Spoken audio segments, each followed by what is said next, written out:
Benvenuti tifosi del Napoli. Metti mi piace al video e iscriviti al canale. Forza Napoli! Il Napoli si sta avvicinando a Højlund, che è quasi un giocatore del Napoli. Dico quasi perché mancano alcuni dettagli. L'accordo è stato raggiunto con lo United.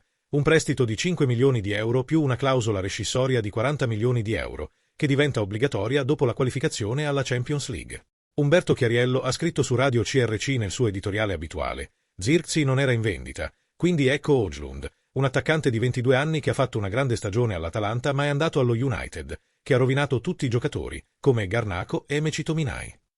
Liberarsi di Højlund è l'ennesima follia da parte di un club che non sa cosa fare con così tanti giocatori in esubero. Ora stanno anche cercando di chiudere l'affare per Elmas.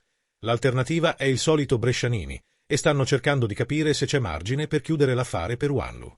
Il Napoli sta dominando il mercato con il suo 8º acquisto quest'estate.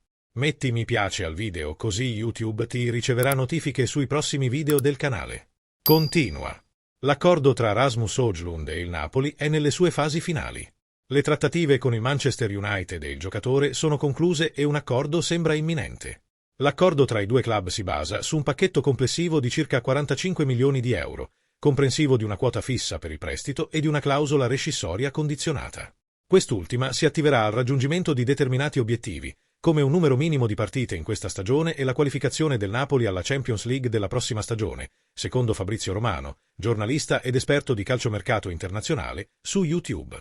Per quanto riguarda i giocatori, il danese, classe 2003, ha già espresso la sua disponibilità ad abbracciare il progetto Napoli, attratto dalla prospettiva di lavorare con Antonio Conte e di tornare in Serie A dopo l'esperienza all'Atalanta. Tuttavia, ci sono ancora alcune questioni finanziarie da risolvere. L'ultimo ostacolo riguarda la differenza tra il suo stipendio al Manchester United e quanto il Napoli è disposto a pagare per garantirglielo. Pertanto, è necessario un accordo tra il giocatore e il club inglese sui termini della sua partenza per colmare il divario salariale e consentire un trasferimento a titolo definitivo. Qual è la tua opinione, napolista? Un grande rinforzo per il Napoli? Lascia il tuo commento qui sotto nel video. Forza Napoli sempre!